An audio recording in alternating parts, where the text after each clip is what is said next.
It's now 8 o'clock. We're going to start this live webinar. Here we go. As usual, I'm going to make a little prayer of gratitude, and then we'll dive in. Thank you to the source of creation, the soul of the multiverse, the source of the multiverse, for being this healing webinar.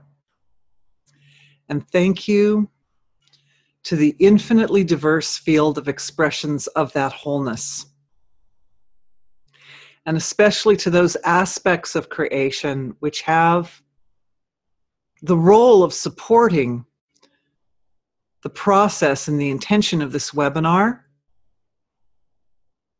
which is to unfold the experiences and the understanding necessary to expand ourselves to our fullest potential, to expand our relationships to their fullest potential,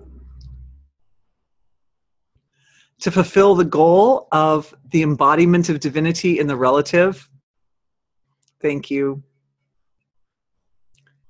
And thank you to the ancestors for their loving support, for their presence at these sessions. Thank you to the divine in all of us for setting up a sacred space for this webinar so that we can work together as a collective in such a way as to expand beyond our own previously known capabilities into the field of our own potential, to empower everybody on this webinar with all the resources and technologies and information necessary, experiences necessary to fulfill desires and to be the very best that we can all be. And of course, deepest gratitude to the eternal tradition of wisdom, which provides a kind of foundation, a resource for everything that comes out of the webinar. Okay, thank you. And all that's the self, right? All that's part of ourselves. Okay, so since we've got some new people on the webinar, let's see, just a little bit of business at the beginning. First of all, I would like to make a very big, deep, heartfelt thank you to everyone who was part of the original webinar subscription. That the first group that signed up with the first webinar subscription, and now have signed, as of today, start the second set, and almost everybody is doing it, and that's just so completely beautiful and wonderful. So I just wanted to give a shout out to everyone for that and let you know that with the next webinar, we'll start opening up our space here a little bit. So if people locally want to come and hang out with us, hang out with me during the webinar live, you can do that. Okay, so meanwhile, I'd like to start with a little quick 3-minute description of what is energy healing for those who are new to the session. Energy healing is a process by which we direct our attention in order to activate or enliven aspects of our own consciousness, which the process of which produces wholeness or completeness at various areas. Wherever the awareness falls, it inspires completeness or wholeness. And that causes a transformation in consciousness, and consciousness is what heals. So basically what we're doing is we're bypassing, come on.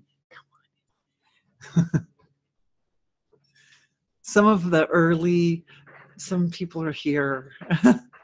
Anyway, consciousness heals. Consciousness is what heals.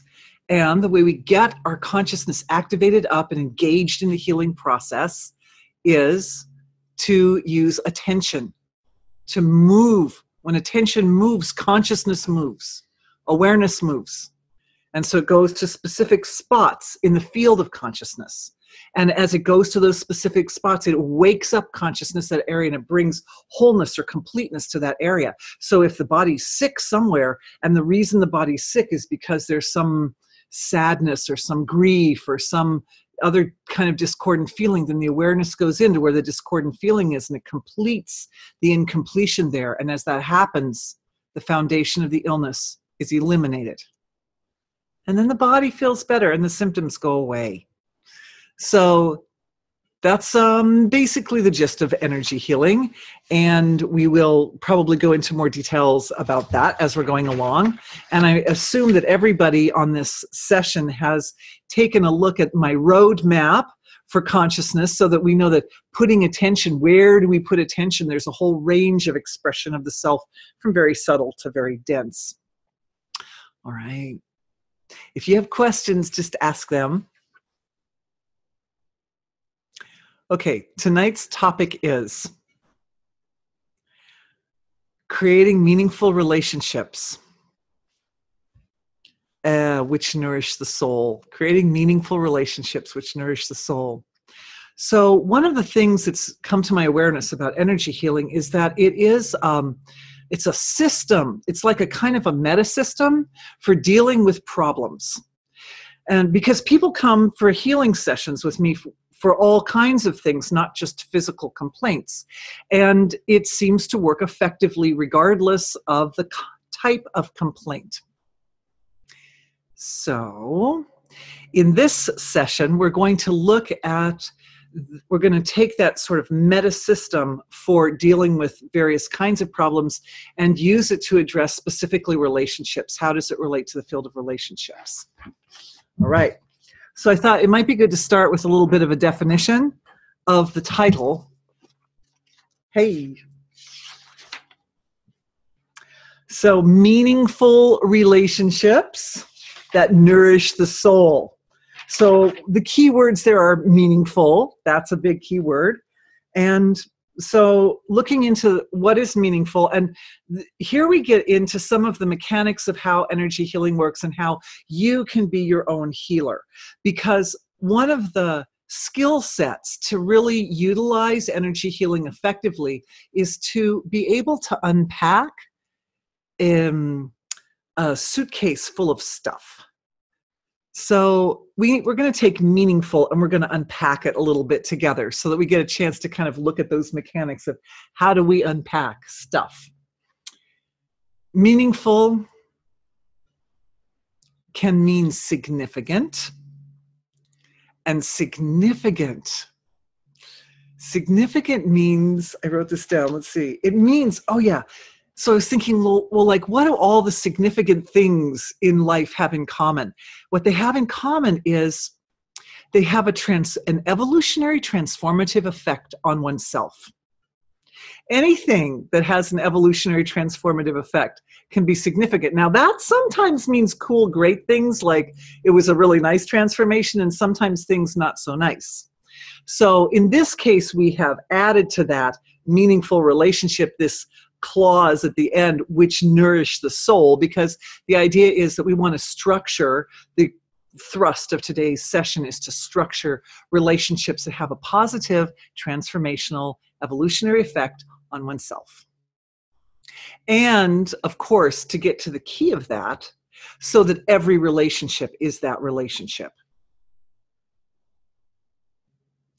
It's already, I'm just feeling into the group, and it's already bringing up one of the questions that came up earlier today. And the question was about Tantra. And so I'm not an expert in Tantra, just saying, but I would like to offer my perspective from the angle of energy healing. For those of you who have any experience in that area, then you can add this to what you already know, and hopefully that will enhance and support even greater, richer experiences. So my little limited understanding of this is that it's a whole field of practice in romantic type of relationships that's related to the enhancement of the pleasure of the relationship. And that means refinement and enhancement of sensory experience. And that ties into tonight's topic through the context of every relationship And that means even our relationship with nature, and even our relationship with culture, and certainly our relationship with other people, but all relationships, even our relationship with breathing or eating or any sensory experience, enhancing that. So the first thing I'm seeing is we're just kind of opening it up. We're just opening up this little field here. And what I'm seeing is the relationship between the neural connections of the senses with the area of the brain that's related to bliss.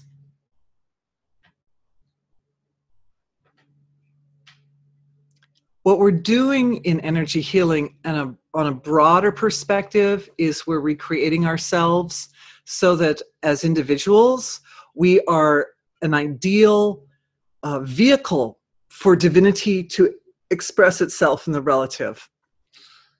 And so divinity is oriented towards its own autonomous expression. Freedom and autonomy are one of the underlying principles, and I'm probably going to come back to this as we're going along with today's webinar. But autonomy to evolve in the way that is best aligned with the largest, broadest, most profound perspective of what that means. So divinity wants to embody with us. It wants to be in our bodies, but it wants to be here comfortably so that it can autonomously move forward in whatever direction it feels is appropriate. And of course, it is us. We are a divine being. You are the whole universe. Oh, thank you. Beautiful question just came up. What area of the brain governs bliss? So I tend to identify the bliss areas of the brain starting in the substantia nigra and ventral tegmental area, which are right up at the top of the brain stem. There's some little organs there that are responsible for the production of dopamine.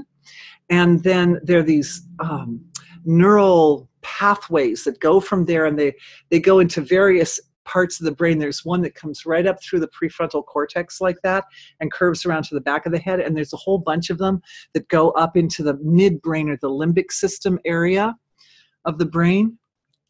And there's like a pleasure center up there in the limbic system. It's called the nucleus accumbens, and it's right at the top of the caudate. There's a little piece like deep inside those little tiny organs inside the brain. It's kind of C-shaped like this, and it's got this pleasure center right at one end, and it's got the pain center right at the other end, and they're really close to each other like that. And when they both activate simultaneously in a proportion that's favoring the pleasure center, one gets an experience of really, really, really intense pleasure. Like there are some pleasures that just activate the nucleus accumbens, just the pleasure center, and those are nice. That's like, eating ice cream or, something pleasant, some pleasant sensory experience, look at these pretty flowers. But then there are certain kinds of pleasures that activate both at the same time. They activate that pain center just a little bit, and that brings in this edge of poignancy to the pleasure experience, which is makes the pleasure very intense. And it sets off an activation back into that, those dopaminergic pathways and those organs that create dopamine, and the dopamine starts to flush through the body. So what we were working with right there was the relationship between the sensory cortices and this pleasure system inside the brain. I'm just looking inside everybody's brain to see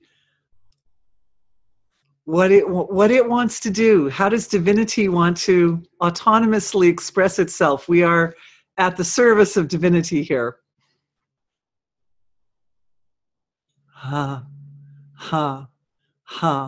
Okay, so the first thing that's coming to me is that That level of intense bliss is somewhat difficult to maintain in our physiologies as they are currently constructed. So being able to be at a place where we're just like, oh, all the time, it's too much, too much, too much. And part of the autonomous nature of creation is that there's a natural transformative process that takes place in the evolutionary growth of being. That means a breaking down of the old and then going into that state of silence and then the rebuilding of the new state.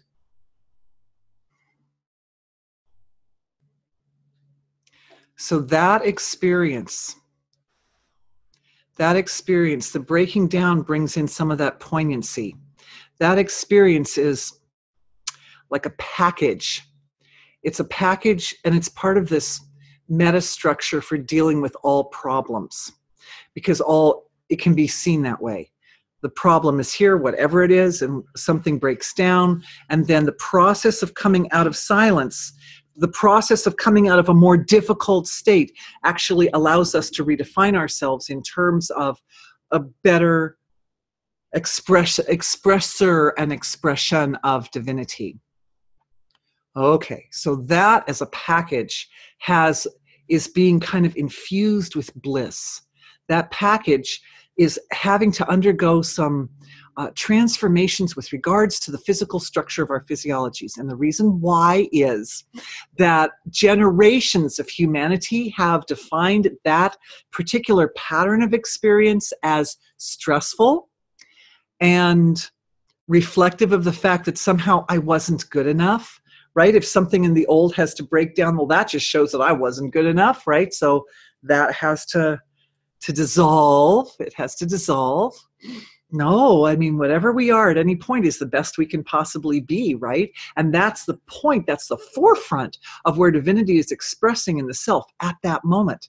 So it serves for a while until the system is ready to take a leap into a new reality, to die basically and be reborn at a higher level. And that doesn't mean literally, sometimes it means literally, but in our case, moment by moment, it just means part of the momentary flow of evolution. In fact, working with this particular structure, this breaking down of the old, going into pure being and coming out of the new, and restructuring our physiologies to experience this as incredibly blissful. I have a lot to describe here. I'm unpacking a big package of this healing. But doing this, I feel, has the potential to literally lead us to a place where we do have mastery over birth and death. It has that potential. Can we do it in this lifetime before the final stroke? Well, let's try. We can at least try. So what's happening in the collective here is at each point of the healing process, we are not just working with our own individuality, we're working with the collective. And for me, this is a shift from even a month ago, that we would be doing some individualized work, and then it would be okay to spread it out and to share it with the collective. But my experience at this point is that every single step of the healing process is occurring at every single point in creation, and it's definitely a collective effect. Each point is a collective effect, which is good. And part of me is trusting that the collective effect, the work that we're doing as a group and as individuals is going out to the collective in the most appropriate way, in the most ideal way, followed with grace. So here's what's happening in the group. At the collective level of the physiology, there's a nice awakening of the angelic structures or the angelic nature of consciousness. And that quality of consciousness it's both appropriate and tender and delicate and sensitive, very, very sensitive to like fine details of what's going on in people's hearts, what's going on in people's psyches. And so what's happening is this great wave of angelic energy is moving into the physical form down to the molecular level of the body, and at the same time is deeply impressing upon the ancestral archive of self. And what we're doing is we're going in and looking at those moments, particularly the significant moments in the history of the soul and in the history of the ancestors, where this process was taking place, where the present situation, or we could say the way the individual has defined themselves in any given moment, has to be for some reason destroyed, or at least partially destroyed, in order to create a condition whereby the steps taken to come out redefine who we are more closely with our own divine nature. And as I mentioned before, in most of these places, there's a pattern in the ancestry that these situations are awful. There are all these little sayings, oh dear, oh dear, oh dear. All these little ways that people use to describe how difficult it was to break down the old situation, which broke down because it wasn't good enough, right? Then you go into a worse situation where there's no foundation whatsoever. So then it's like, oh, from the frying pan into the fire. That's one of those old sayings. There are a lot of words that we've come up with over the years to describe these. And I bring up that point because it's very important to note how crucial vocalization, or I would say speech, how crucial is speech in this whole process. And we're going to tie that into relationships in just a minute, the use of speech in relationships and communication. But anyway, so this form of the current situation, which for whatever reason is insufficient, it breaks down, then the person finds himself in a worse situation, and as they peel their way back out to something that's stable again, they find themselves redefined. It's scary because of the unknown part of it. So we're clearing fear when the individual hits that unknown spot. Clearing fear, and we're clearing fear in the memory centers of the brain. And as remember the caudate and the pain center that was at the bottom of the that one end? Well, right under there is the memory center, like that. And so that's what helps people remember when they do something that doesn't work for them. So we're clearing out this memory center, and that's also affecting the amygdala, which is the pain response receptor in the brain. It's actually extremely exciting. When the old situation has to break down, it's extremely exciting and can be very blissful. The reason that it's been perceived as scary, and this is me unpacking. Every time we unpack a piece, then we deal with it, right? Then we do some healing with it. We're unpacking this piece that it's scary because it's the unknown. But evolution is made of a balance between orderliness and chaos. When life becomes too orderly, then it becomes restrictive. And then we need to bring in chaos, some kind of unknown. Like right now, I'm off my notes. And that unknown opens up nature. It opens up the field of all possibilities. But if life is too chaotic, then we don't go anywhere. Progress is also hampered because there's too much chaos. So we have to maintain this balance between order and chaos. Order and chaos. And so there's a feeling of security and stability and comfort and peace in order until it chokes you. So what we want is realize that those qualities like stability and feeling safe and feeling peaceful because progress is occurring and so forth. These are the medicines. These are the resonations of consciousness that we can self-produce regardless of what is happening in the circumstances around. These fundamentals These are the fundamentals. And you can think of them as feelings or concepts, but at the deep levels of the physiology, they are literally resonations of consciousness. I'm looking out into the group. The ancestors, and also individuals in our collective consciousness, and all of us who require deeper understanding of the nature of these fundamental tones of consciousness are receiving that download now. And one of them, this ties directly now, let's get back to, we're a little bit off topic of relationships. So we're going to tie back to relationships now, that we tend to define ourselves. Remember, this process of evolution is about self-definition, right? We tend to define ourselves based upon what we appear to be, both from our own internal point of view and from the point of view of those we love. So having the privilege of seeing oneself through the eyes of a beloved or of another person is one of the tools used by humanity to support self-definition.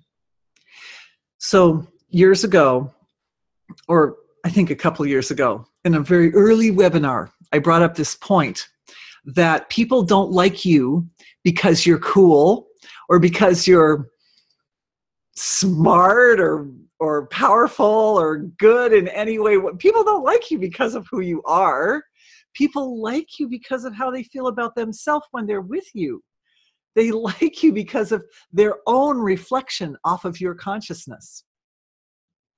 So what that means is when we're able to forge relationships around the ability to see the best in others, then this is a foundation for gaining and keeping friends. Very practical. When I'm with you and I feel loved and I feel special and I feel cool, then that makes me want to be with you all the time. However, one of the fundamental principles of energy healing is bypassing the permission slips. So we know in, and I'm using healing now as the example, but we know in healing that sometimes if a person's sick and they go get a medicine, then the medicine, the symptom goes away, or they do a procedure to change their diet and the symptom goes away like that. And this is all very good, but this is dealing with the problem at the superficial level, at the physical material level. Really, consciousness heals. Really, that change of diet or that medicine or that herb or whatever it is that you're taking, that product has been chosen by you to be the thing that's going to activate your consciousness to heal you. That's why, and I've mentioned that this point before, that there are over 34,000 cases in the Library of Congress of people curing themselves from literally every known disease through the placebo effect. So no need to hammer that in, but remember that relationships are the same way. That if one feels that, well, I like to be around this person because I'm better when I'm with them. We have evolved ourselves as a culture, as social beings. So there certainly is a value in this, and I'm not going to deny it, and I'm not going to say you shouldn't hang out with your friends, because it's really good to hang out with people you love. It's extremely nourishing. But ideally, we want also, this is our instrument, each person's individual instrument, individual antenna of the universe. We want also to have the facility to work this internally. This brings me to the point about speech. A lot of people come to me. It's very common for people to have problems with their thyroids. It's very common. And it's interesting that there are two organs very close to each other here. There's the voice box, the larynx, and the area from where we produce speech, up through the mouth area here. And then right underneath that is the thyroid. And it's not a coincidence. I realized this week, this is a big deal.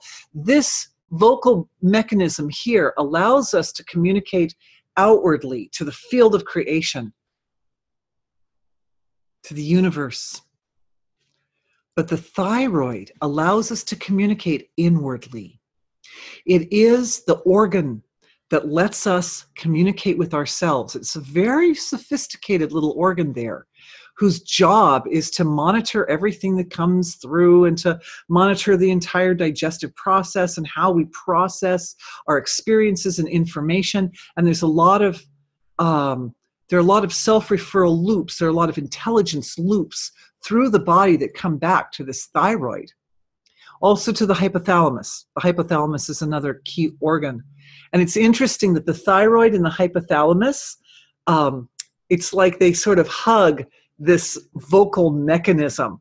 You've got the hypothalamus is right about in there, and the thyroid's down here, and then you've got the vocal mechanism in the middle. So it's like our structure that lets us communicate with the outer world is being sort of held by the structure that lets us communicate with our inner reality.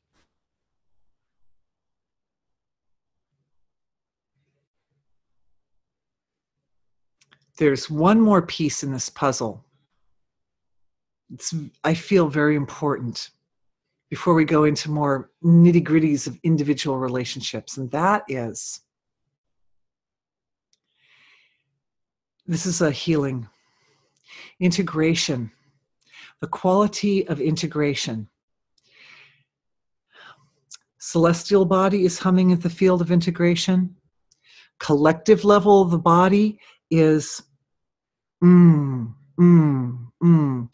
Okay, the collective level of the body, we have these sort of universal structures of self, universal intelligences where you are the laws of nature. And there are intelligences there that are intimately connected with the ability to know oneself through every particle of creation. This is like unity consciousness. Unity consciousness. I am the universe. But from a sensory level. From a sensory level, so when one looks out, one sees everything.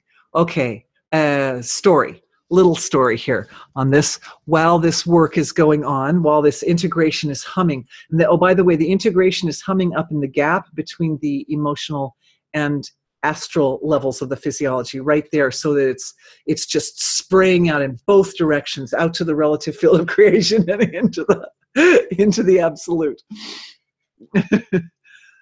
The story is that Dorothy's been having these experiences of, I love to go out and get exercise every day because my work is so cerebral and I spend so much time sitting at my computer. I really have to spend a few minutes every day just outside, and the park and the forests are very close to here. So I have access, quick access. And so I noticed that about a couple of weeks ago, as not just in nature, but starting in nature more, there's literally no division. There's no division. I can't figure out where Dorothy ends and the rest of nature begins. It's no division. So I'm walking up the street this morning, I think it was this morning, and I see this little squirrel go across the street, and I'm looking at the little hind end of the squirrel going across it. His cute little back legs and the tail. And I just thought, every squirrel is different. Every human is different.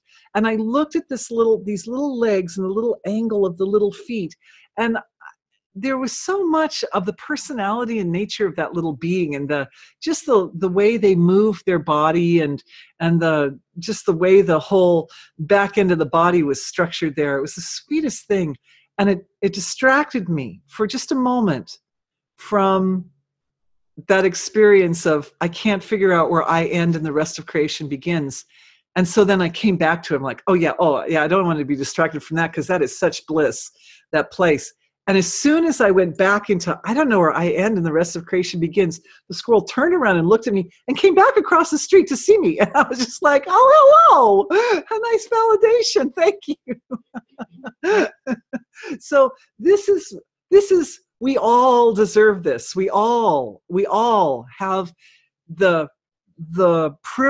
deserve the joy of being in the space. So I unpacked it, right? I said, okay, how did Dorothy get from feeling like some separation to feeling like I really can't tell where the separation is?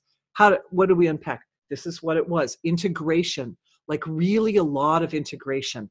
And the integration at that point in the structure of self, and this is something else which has sort of been evolving for me over the last couple of months with private consultations, which is that now we do the consultations in waking time, waking consciousness time, and then this is why I only take 2 or 3 at the most people a day, private consultations, and at night we go back and we do it again in dream state and we do it in sleep state, the whole consultation. And did we talk about this last time? Why we have 3 states of consciousness? Why do humans who don't have transcendental consciousness? All humans and most animals and other beings have 3 states of consciousness, like even trees. All kinds of beings have 3 states: waking, dreaming, and sleeping. Why? Because 3 gives us 3 points of reference. Could you pass me the Sharpie marker? See that thing over there? It's got a Sharpie marker. I have a paper.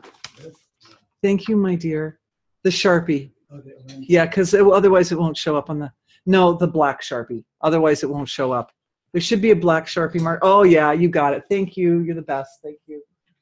Thank you. See, I knew there was a reason to start having people coming over here. Okay.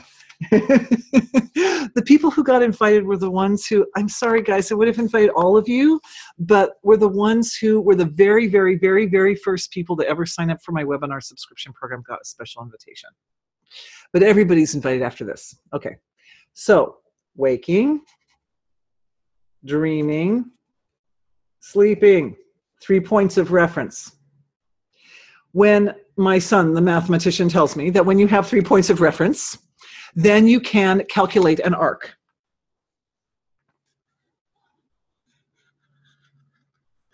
Here are my art skills here coming up. Okay, 3 points of reference with an arc, okay? Then when you have 3 points of reference in an arc, you can calculate the entire form all the way out and all the way in. So we can take the smaller end of this arc and we can calculate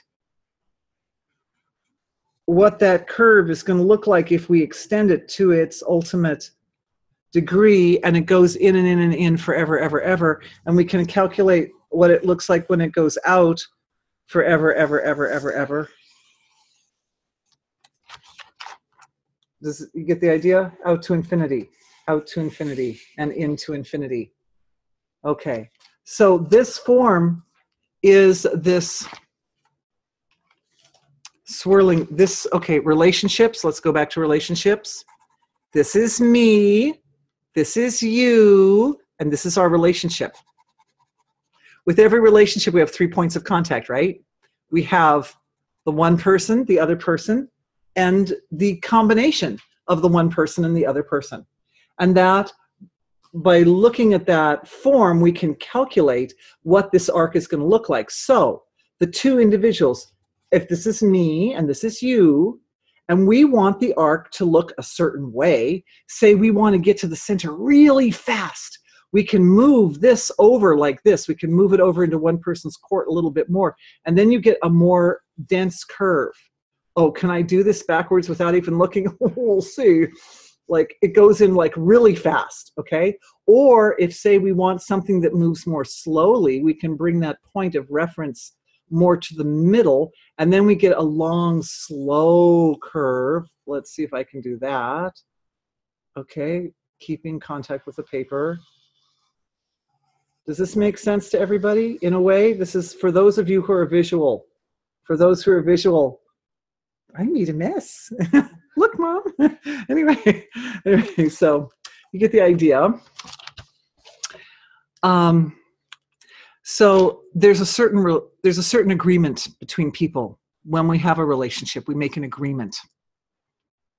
And these agreements are, they're often made at a very deep level of self, and they're often made in the context of like kind of deep emotional experiences, significant, meaningful evolution. I meet you and I was like this, and I lost myself in you, and I became something better than I was. And so there's a lot of emotion that gets tied up in that process. And as that happens, people make these soul contracts and agreements and vows and promises with each other, and I will continue to be this for you. If you had this experience with me, then I will continue to position myself so that you can rebuild yourself over and over again, or whatever that agreement is. The problem is that when this evolutionary process occurs, again, we're coming back to this thing that sometimes it's in the context of discord. For instance, when you meet the person on the battlefield who takes you out, then what? That's always somebody you know very well, by the way. You don't trust that kind of work just to anybody. So those types of agreements of people who come into the world and it's a very intense relationship, and it creates very, very big evolutionary change. I'm looking at that. I think I've mentioned it privately with people a lot in private consultations, but I think I'm just going to review this briefly in case I haven't mentioned it in a webinar. Soul families are those individuals with whom we have these relationships of such depth that when you meet a soul family member, there is that feeling that often there's that feeling if I don't know where I end and this other person begins. There can very often be that. So how do soul families work? There's like the Big Bang, right? And the Big Bang, there was only one soul family. We were it. Just one chakra. We were all it. And then as the universe began to diversify, oh, it's going to stop my computer. Hang on. Okay, I stopped it. So we began to diversify. The one began to diversify to many. It comes out like a tree and branches. First there's a big trunk, and then it turns to 3 trunks, and then to multiple trunks, and on and on. And so soul family members are people with whom we've been since early trunks, since we were early trunks, and like now we're out on the little branches and the leaves, and every once in a while we'll meet another little branch, and there'll be that feeling of, wow, you and I, we're connected way back here. So that's soul families. And there's a lot of sort of depth of experience and feeling and richness and a kind of a feeling of being vulnerable, like exposed, like intimacy, intimate sort of vulnerability in those relationships. And in every case I have ever seen, the soul family relationships are here to support these significant, meaningful transitions, the big ones where you really restructure yourself a lot. The thing is that up till now, these experiences where we really restructure ourselves have been defined in terms of their dramatic components, which give people a feeling of, oh, my life is meaningful because something awful is happening, or in terms of I'm important because look how I'm suffering to try to deal with this difficult situation, or whatever. So these are some of the ways in which the collective currently is looking at this process, this evolutionary process, and as how our ancestors have and how we have in the past. So all this, we're having to go in and unpack that process just a little bit more. Little deeper healing on that. I'm looking to unpack. I'm looking to unpack. Okay. It's bringing me to a point regarding our relationship with the collective. So we know we can have lots of different kinds of relationships. And I would say, looking into our little webinar here, almost everybody, I'd say on the webinar, are fairly adept at structuring really nice relationships. Like pretty much everybody knows how to get along with their friends and their family and be nice. And we've all been, functioning according to cultural customs and rules since we were about 3 or 4. So we know, what's polite, say please and thank you and all that. But as a collective, if we look out to our larger collective, what we see is that the collective of our culture and of our race has relationships which are not life nourishing. For example, I'm speaking to everybody here from America. America has an active relationship right now with war. Just saying, we're at war. Our country is at war. We have in our culture right now, all over the world, a relationship with alcohol. And humanity's had a relationship with alcohol for at least 10,000 years or more. Early archaeological records show. Now, everybody knows that alcohol destroys the body and destroys relationships and destroys life and destroys functionality. And you would think a culture that's so clever as we are, that we have put man on the moon and we have the internet, and I can talk to people here on the Pacific Rim, and tomorrow morning, right now, live, we're talking to the eastern border of our world as of Saturday morning right now. I mean, that's pretty completely amazing and awesome. And yet we haven't figured out how to extract ourselves from a relationship with a product which we consume, which is destructive. You'd think it would be easy to do that. You'd think it would be easy. But the fact that we haven't done it, and we haven't done it generation after generation after generation, means that there is potential for us to evolve into a better state. There's some potential there for that process. So I was unpacking that one. I've been unpacking that one for a little while, you can imagine, because people have been coming to me for some time with issues related to these denser elements in society.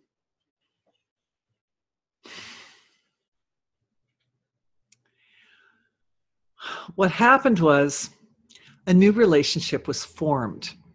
And this is really beautiful to solve the problem of darkness by bringing in the light.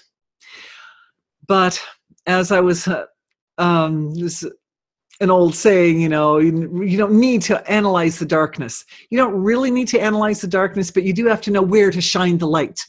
So some analysis of darkness is necessary. Some analysis is necessary. So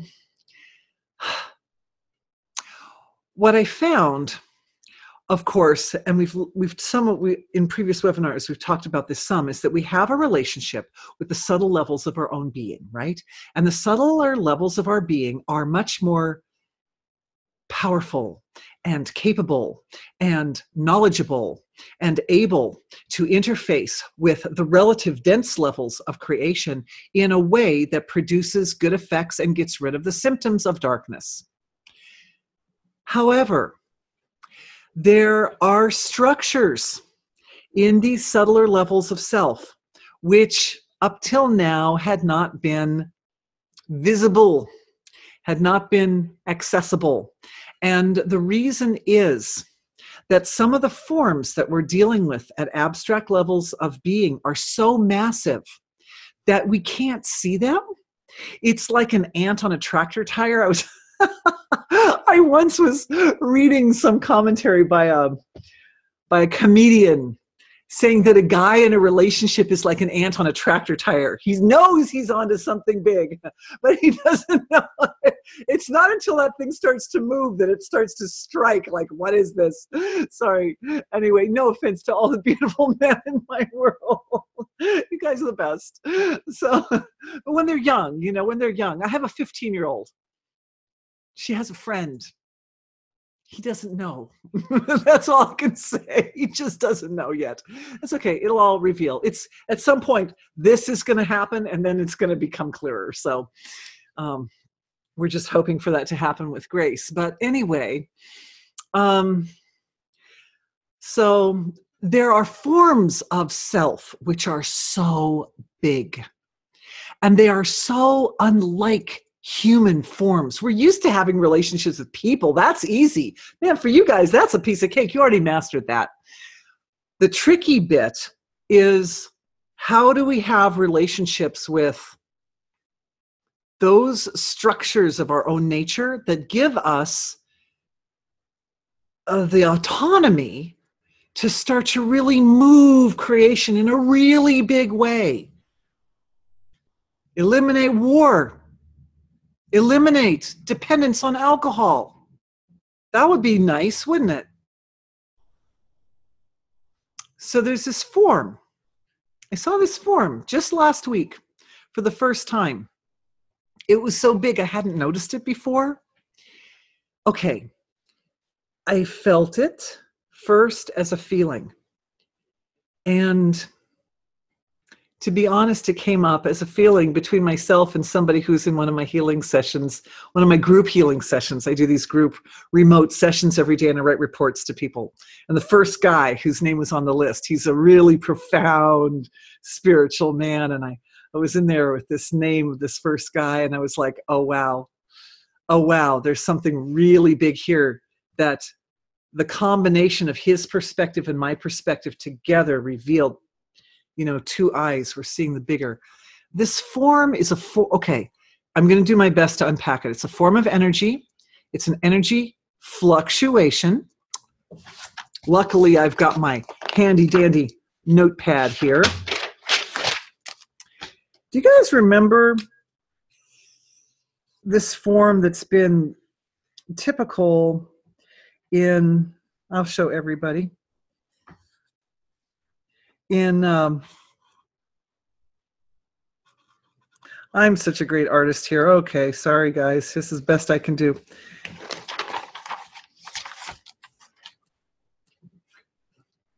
Everybody? Okay, it's a kind of a dragon-like form. And it goes in and out of the waters like this. And when it goes into the waters, this is me drawing backwards without being able to see what I'm doing. When it goes into the water here, does this form not remind you, right here where it goes under the level of the water, right, where it goes down into the waters, does it not remind you of the evolutionary process? This is what I was, and then I had to completely destruct myself in order to reconstruct. Yeah, so here's the deal. Our sun is here. The sun is here, and there's a form of energy which is pushing our solar system through the cosmos, and it manifests and unmanifests itself, and it shape shifts. And as it comes up and literally carries our solar system through our sun is moving toward this other star called Vegas, or I think, or something like that. Okay, I'm not an astronomer. Okay, but anyway, our sun is moving toward the North Star. Is it Vegas? I think it's Vegas. No, Vegas, something like that. Anyway, so, okay, no, good. You guys aren't astronomers either. That's good. I'm cool. I'm in good company. Anyway, So the sun is moving through the universe, and there's this big force of energy that's swirling around our solar system, and all the planets are swirling around, and it's moving like this through the universe towards its goal. And this form of energy behind our solar system is kind of like slightly unmanifest, and then it comes up and it's like all around, and it's like more dense, it's more expressing itself when it's like all around our solar system, and then it goes back into the unmanifest at the front end. And so the fact that there's transcendental being, it becomes unmanifest at the front and back end. It's the transcendental value is acting kind of like a vacuum somehow, and it's looking like this. This is what it looks like to me. This one. And I'm sure we can put, okay, I've got the physicist here. Huh. So we can also put, let's do a close-up version of it. Yes, I thought of the Dumru. We have to bring the Dumru in too, right? So here's this big form. This is it. It actually looks more like this.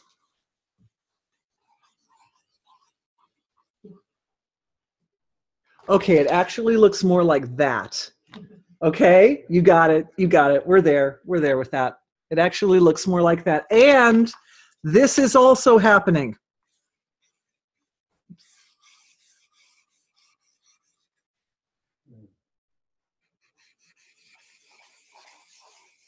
I should have two different colors because now I have a mess. Okay, sorry. So there's one, oops, there's one that goes this way. No, Richard, I don't have any more colors over there, sorry. So there's one that goes this way. I'm just gonna draw their outlines, okay? Because that makes it easier. And then there's another one that goes this way.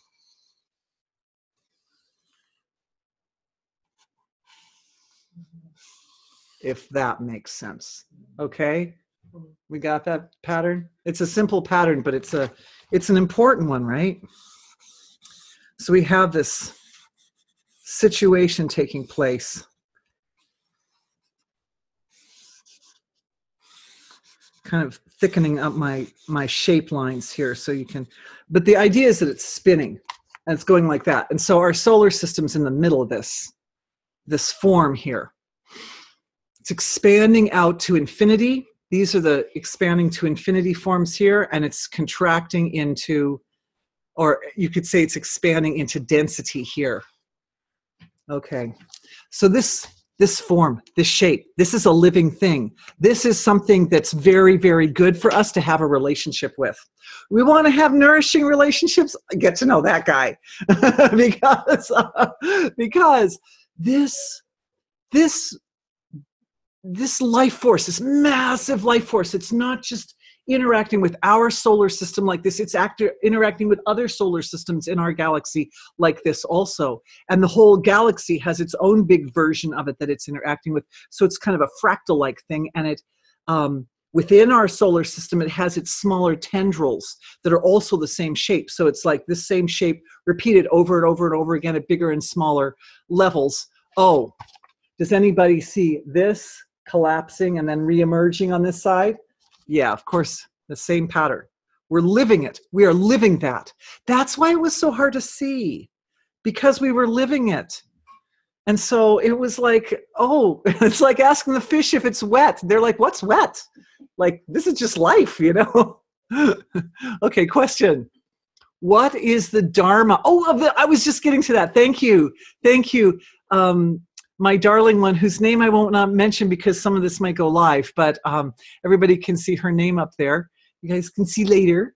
Yeah, so this being's Dharma is to stabilize reality.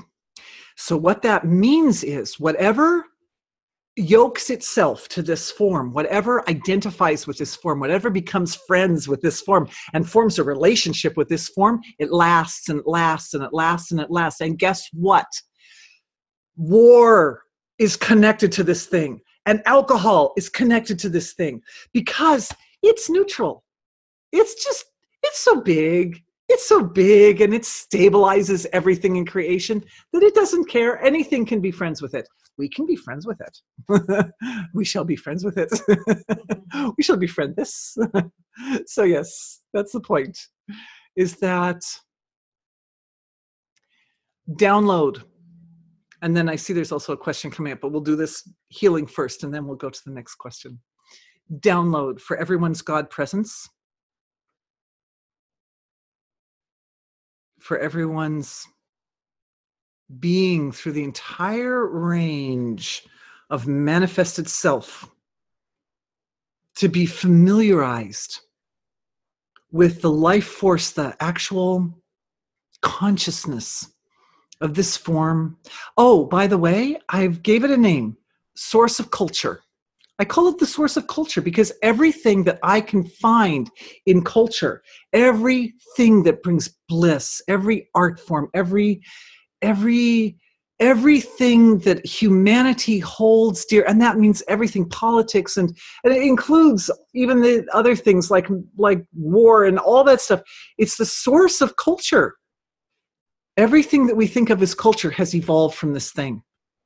It's probably bigger than that. Now that I'm putting it out to the group, I'm seeing, well, maybe it needs a bigger name, and maybe it has. For those, thank you to the Vedic science people who might be able to look this up and see if Vedic science has an explanation for it. We're just downloading that energy frequency, energy signature of this form for everyone.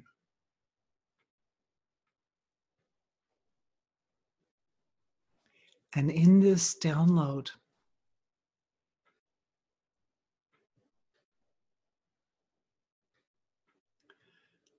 the body of God, we're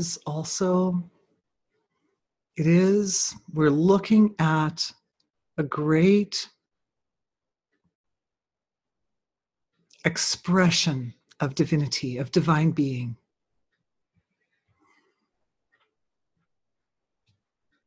When we redefine ourselves in terms of this structure,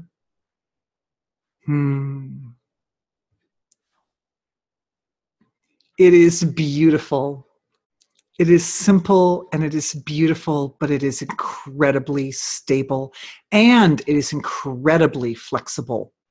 That's why whatever connects with it stays.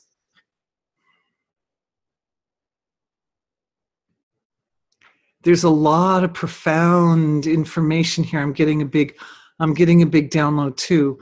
And so I want to unpack this, but I also want to see what the next question is. Oh, God bless.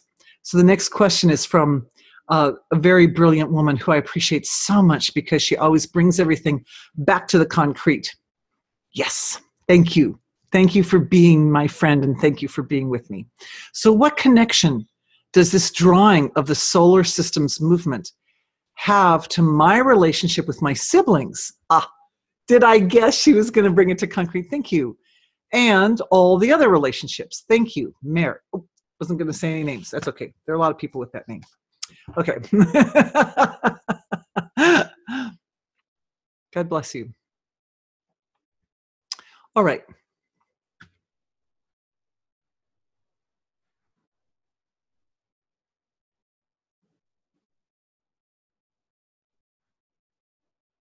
All relationships, specific relationships, as in relationships with my familial relationships or relationships within the larger friend circles or so forth, are founded on the principles of culture. That means we have in our world a sense of what is appropriate, social appropriate behavior, for example, is all born out of the collective sense of what we are as a people, as a race, as a culture. So establishing a healthy relationship with culture, with the source of everything that is culture, puts us in a position to have a broader perspective on all these smaller relationships And we know that within the small relationships, each one's different. One has to, essentially, even though from a broad perspective of culture, you can say, well, it's polite in America to drive on the right side of the road, and it's polite in Europe to drive on the left side of the road. And there's certain things like we need to do so that we don't hurt people. But every relationship is so uniquely different. And this brings me to another, I think, important point that I thought was a really fundamental point of tonight's talk, which I am kind of surprised to have, I'm not bringing out till now. And that is that everybody's truth is different. There are no two truths that are the same. And our culture has defined truth as good, since way back. But the question is, what truth? If every single truth is really actually slightly different from every other truth, how can you say truth is good? Truth just is. Truth is a reality for each person, and it's different for each person. And because of that, the means by which we cultivate really nourishing relationships with other people has to be a heuristic process, not an algorithmic process, because everybody's truth is different and everybody's union is different. So we have to deal with it as a heuristic, which means that we have to deal with it from the element of chaos rather than from the element of order. I mean, there's certain orderlies. There's a certain kind of basic scaffolding of order, But then outside of that, we're really dealing with how does my truth mix with your truth in order, and how do I structure my own truth? And that's why we're making this relationship with this being of creation, which is so stable, and whatever connects with it stays. Because they say that which is closest to the truth lasts the longest. That which is that we could maybe slightly restructure that and say that truth, which is closest to the universal truth, to the truth of the mother of creation, lasts the longest. Because really there are a lot of truths. For every antenna of the universe, for every flower petal, there's a different truth. This flower, it experiences truth completely differently from the way I experience, right? So, truth. We have the basic scaffolding of culture, and based on that, we tend to make expectations in relationships, right? Like we kind of expect that people are going to be nice, or at least they're going to, if you say hello, they'll say hello.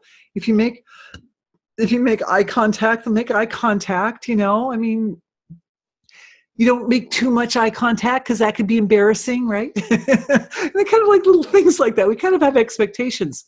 But because people's truths are different, even that scaffolding sometimes has to bend and has to be flexible in order to accommodate the variety of different kinds of human relationships that we have. When we expand our truth and we redefine ourselves in such a way that we have relationships with beings of tremendous capability and power, and these relationships are ultimately, within the context of energy healing, these are relationships with ourself. That power that's pushing our solar system through space, this is us. This is you. This is you. This is me being the eyeball saying, oh, this hand is me. You have a hand too. You have an eyeball and a hand. Take your eyeball, look at your hand. Oh, okay, there you are. So this is me saying this big power that forces the solar system through the universe is also me, and it's also you.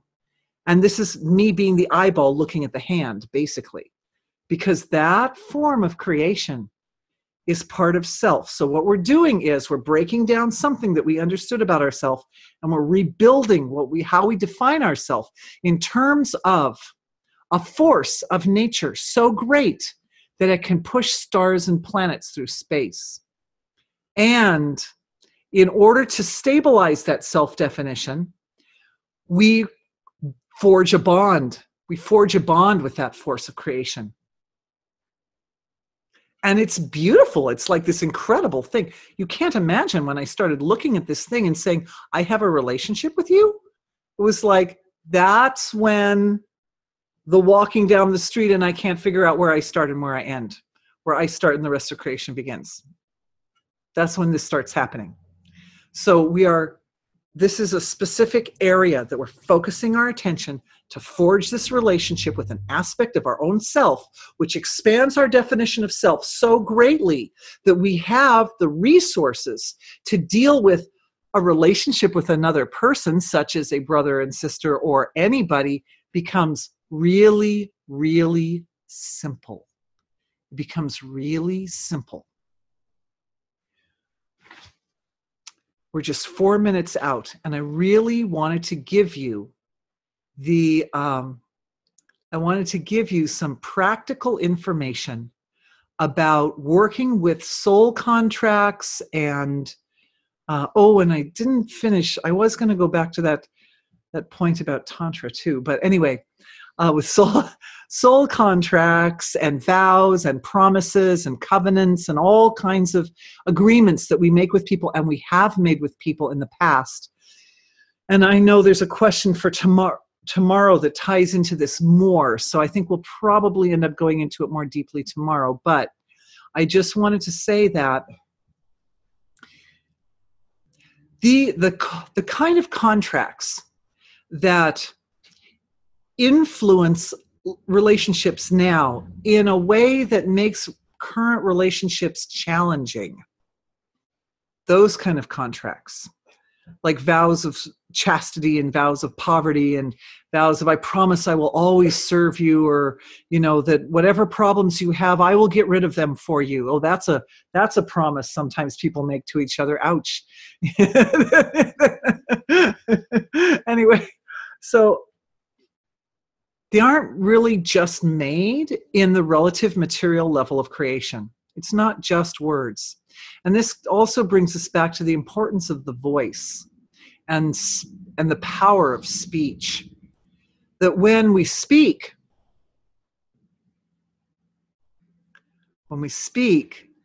this is the divine communicating with us.